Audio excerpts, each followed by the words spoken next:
Ever wondered what a niffler is? Or how about an obscurus? Well, fear not, because, luckily for you, there is a guide to these creatures.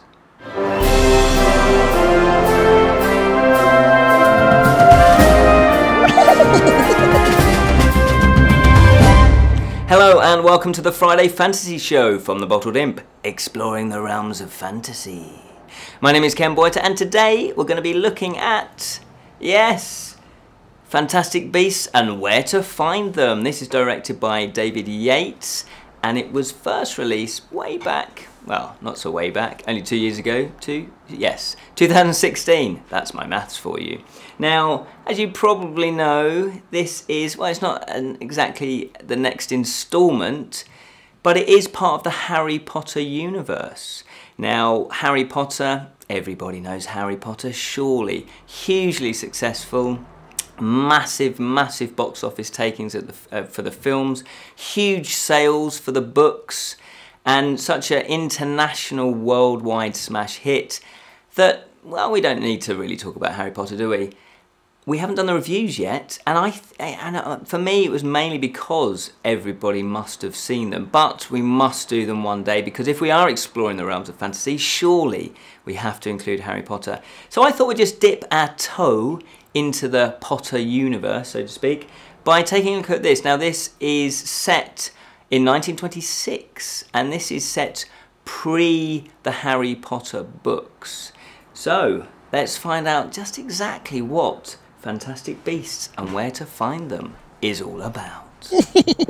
Yes, as I said, this is set in 1926 and the story focuses on British magizoologist, yes, that does exist, Newt Scamander, and he arrives in New York by ship and he is en route to Arizona, and he is British, so he has been exploring the world trying to find these fantastic beasts, and he has a little mission, but we don't really find out what that is until further into the film. Now with my reviews I don't like to give spoilers away, so this will be spoiler free. Now it turns out that Newt is, as I say, he's trying to locate these fantastic creatures, and he does so by having this magical suitcase. Now this suitcase, this isn't really a spoiler, this was all in the trailers. This suitcase enables him to sort of capture these creatures. Now it's not as terrifying as it sounds, because he's actually one of the good guys. He wants to protect them. He wants to write about them and make sure that non-magical people, or no-magis, as the New Yorkians call them, I know that's not a word, or muggles, as the British people call non-magic users. He wants to, and also to help magic users as well, he wants to write a field guide. So he's going around, he's observing these creatures, and also he's helping them because some of them are becoming endangered. Now in his suitcase there are hundreds of these creatures, and as I say, it's magical, so it's like a bag of holding. If you play D&D, it's like a bag of holding. Or if you've watched Mary Poppins, it's like her suitcase, where there just seems to be endless objects that come out of it. Fantastic, I love that idea, it's brilliant. So unfortunately though, one of those creatures, a niffler, has actually escaped. Yes, manages to wheedle its way out of the suitcase, and it's attracted to shiny things. Who isn't? So when it sees a coin, it wants to go after it. When it sees jewellery in shops, it wants to break in and try and steal them, and it does that by putting them in its sort of little pouch, a little bit like a kangaroo.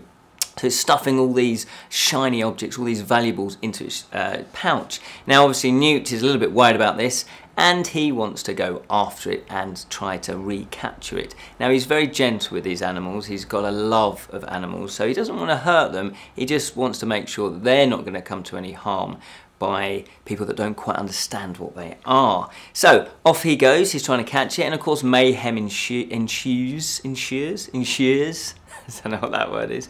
And yes, he does get himself into a little bit of trouble, because observing all of this is an agent, Tina Goldstein, and she is from the Magical Congress of the United States of America, and they are a little bit like the CIA, I guess, that's how you would compare that.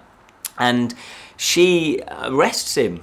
She's saying, well, you can't be letting these creatures out loose. So she arrests him, takes him back to this big authoritative building where the Magical Congress of the United States resides. And, well, I don't really want to go any further because there'll be spoilers if I do. But let's put it this way. There is this Magical Congress, and they are the authority to keeping magic from the non-magical users, because they know that they are sort of frowned upon. They're non-magic users or muggles or non-magis. They are frightened. They're frightened of the magic users. So in order to keep the peace, they try to, I guess you could say, cover up the existence of magic. So if there is, say, a rogue wizard or a rogue magic user where magic just spills out into our normal world, then they go to clear it up, a little bit like the Men in Black, I guess. And they do have the power, maybe a little bit of a spoiler, to kind of erase memories. Because obviously, if they were to be discovered, they would then be feared because they are much more powerful, as you can imagine, with magic, than regular humans. So that's the main setup there. Now, there are several themes to this, and like Harry Potter, J K Rowling doesn't shy away from mixing fun and mixing heavy kind of, substantial, meaningful themes in there. And one of which I noticed really early on is this control. So you've got an agency that is trying to control information, i.e. magic. So again, it's a little bit like, the sort of Homeland or, the British Secret Service. It's making sure that, I guess, state secrets aren't exposed to the public. Now, there's an upside to that and a downside to that. Obviously, there have been scandals over the years where governments have been up to no good, and it comes out years later. And they've always argued, well, it was for the benefit, the protection of the people. Well, is it? So J.K. Rowling, does a good job here, because she wrote the screenplay, by the way. She did a good job of exploring that. She doesn't do it in a preachy way. She does it in a way that just presents the information, presents the facts, and then lets you decide whether or not it is actually a good idea. So you have the official side of authority and the magic users, but then equally you have the non-magic users and their authority, and obviously you've got the two, so you've got that control, and then with control comes power. So who is in control and who has the power? There is actually a newspaper mogul who's very powerful, obviously, because he's got influence. So power, control and influence all go hand in hand as well. If you control the media, then you can start drip feeding information to the people. A little bit how, the Nazis did that in Germany. They started to drip feed propaganda, and you mix it in with other real stories, and the public, they don't know, they don't suspect anything. So you've got all that mix going on in the background. That's sort of the wider theme that's running through this. Then you've got self, so self-control. So you've got the control of information, but also the control of magic. Because if you've got this, ability, then is it something that is, just comes easy to you and it's easy to control? No, magic has to be controlled and learnt. And if you have watched the Harry Potter series, they learn about magic. It's not as easy as, I guess, it's a little bit like electricity. You can harness it, and water, you can harness it, but it still is ultimately dangerous, because obviously you get hurricanes, you get tsunamis that can do devastating damage. So you have to find a way of controlling that. Now, as I started watching this, I was thinking, yeah, what is this magic meant to be representing? And I thought it represents a few things. It represents emotions, because as humans, we are emotional creatures. That is just part of our DNA. And I would say most of our decisions, if not all our decisions, are based on emotions on some level.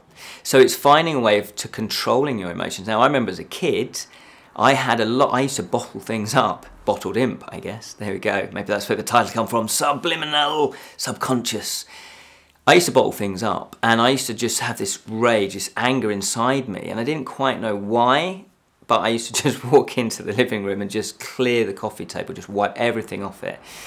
And that just sort of got rid of my anger. So it's finding a way of channeling that anger. And then I did manage to actually find something that I could talk through all my anger as a kid, and it really helped. And it helped me understand my anger and my emotions. And the same with magic, you've got to understand it in order to use it wisely. And that's where you come to the decision. Do you use your emotions, or the magic, for good and to benefit humankind and magical kind, magicists, that's not even a word, people that use magic users, or do you use it for ill? Do you use it for your own selfish nature, for your own control and your own power and your own influence? And so therefore there's an explanation, there's one character especially where they have to come up with that decision.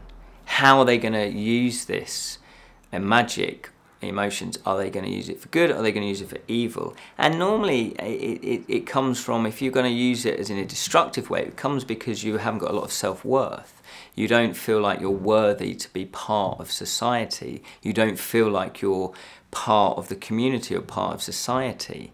And so that can just boil over, and then you want to kind of punish society for rejecting you.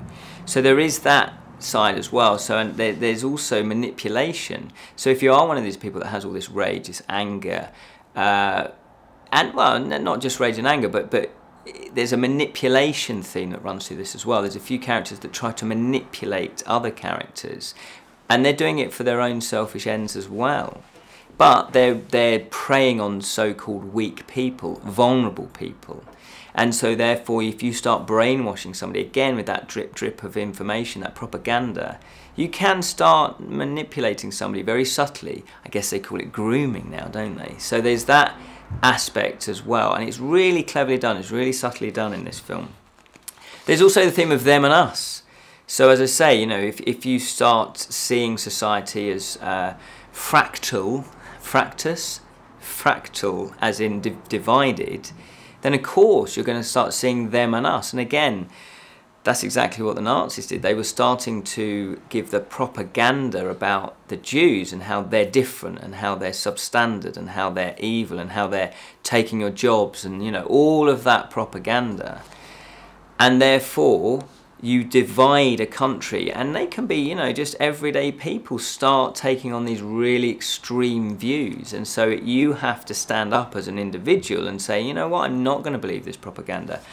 And realise there isn't really a them and us. Yes, people are different. So it touches on racism, it touches on races.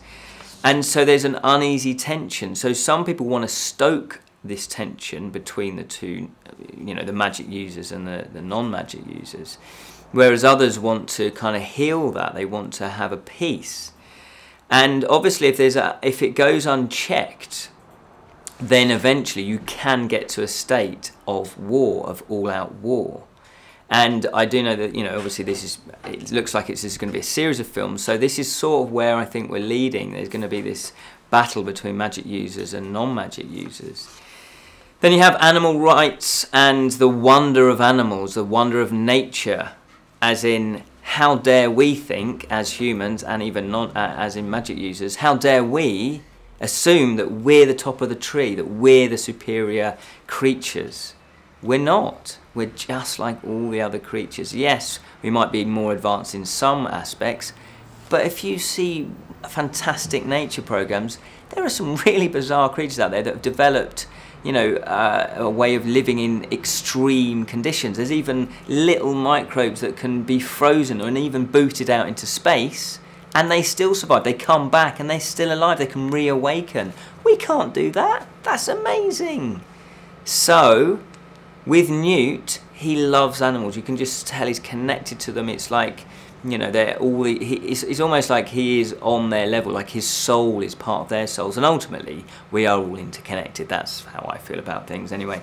So you've got this beautiful sort of love story between Newt and his animals. You know, these creatures that are of wonder and of amazement, and that he believes that all life is sacred. And that is such a beautiful message, because deep down in your heart, when you really think about it, that is really the life force. That is really the message that we should all be sharing, that everybody is as important as everybody else. Creatures, wildlife, nature, the environment. There's all of that that runs through this, beautifully done. And again, it's not done in a preachy way.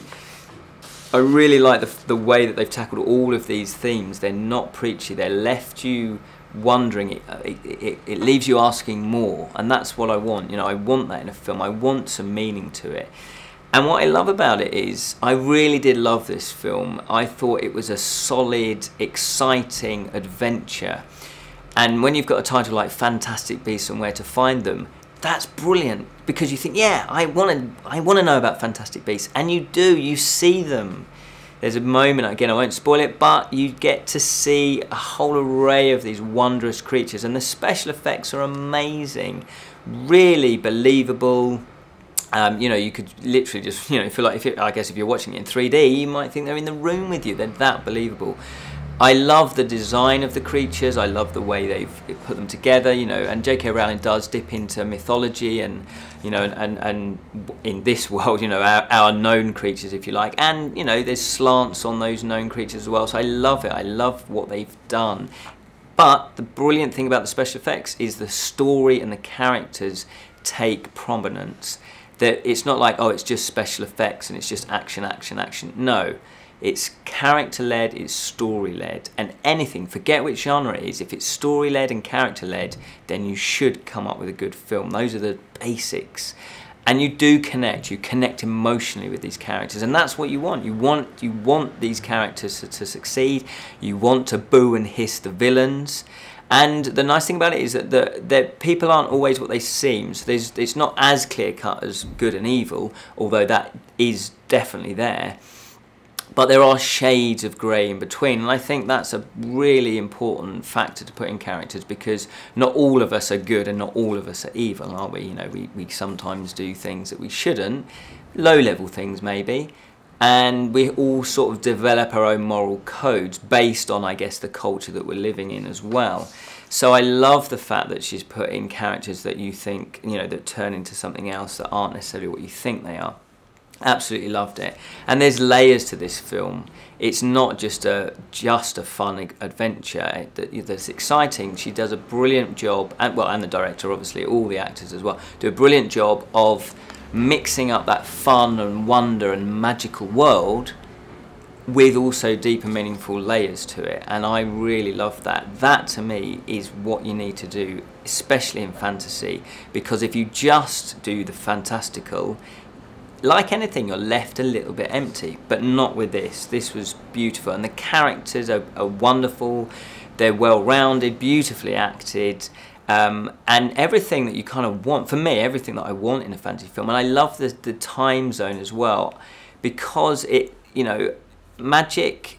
For me, I haven't really thought this through properly, but I love it's 1926, and that just feels like, yes, magic can still be around. It fits the universe that she's created.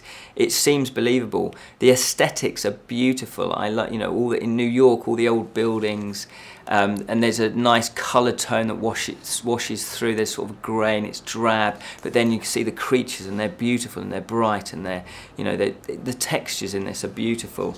The music, yeah, music fits beautiful, just hints of Harry Potter. And the great thing about this film is if you haven't seen Harry Potter and you've never seen any of the books, you can actually watch this as a standalone film, because you don't need to know. Yes, it taps into Harry Potter references, but you don't need to. I didn't feel lost, you know, even though I've seen Harry Potter, but I didn't feel like, oh, if I hadn't seen Harry Potter, I'd get lost in this. So they've done a top-notch job of this. I absolutely adored it. I love it. I thought it was fantastic. So if you haven't seen Fantastic Beasts and Where to Find Them, go see it now. Go find them. They're beautiful. Fantastic Beasts and Where to Find Them. Go find them. Totally recommend it. Absolutely loved it. Just going to say that they had a budget of $180 million, and you can see where every single dollar was spent. At the box office worldwide, it took 814 million. So that goes to show just how much people loved it. And yes, I know it had like a budget of something like 150 million to market it, so obviously it was saturated. But word of mouth, you know, people are very vocal when they love something such as Harry Potter or Star Wars or anything like that, Star Trek, Doctor Who. they're going to let you know. They're going to let you know if you messed up, aren't they? They're going to sort of, you know, tell you that you did a bad one. But not in this case. It got a very good critical response and also very good fan response and worldwide response as well. And quite right too. Thank you so much for watching.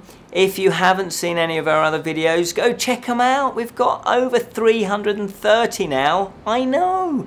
And they're not just reviews, although we do board games and films and books.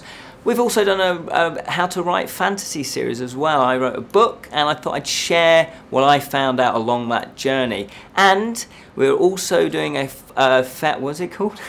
Hey, fantasy folklore series as well. We've done one and they are quite, you know, we put a lot of effort into them. It's all about fairies. We are going to be doing some more of those, so check that out as well. Remember, we've got a Twitter account, so follow us there.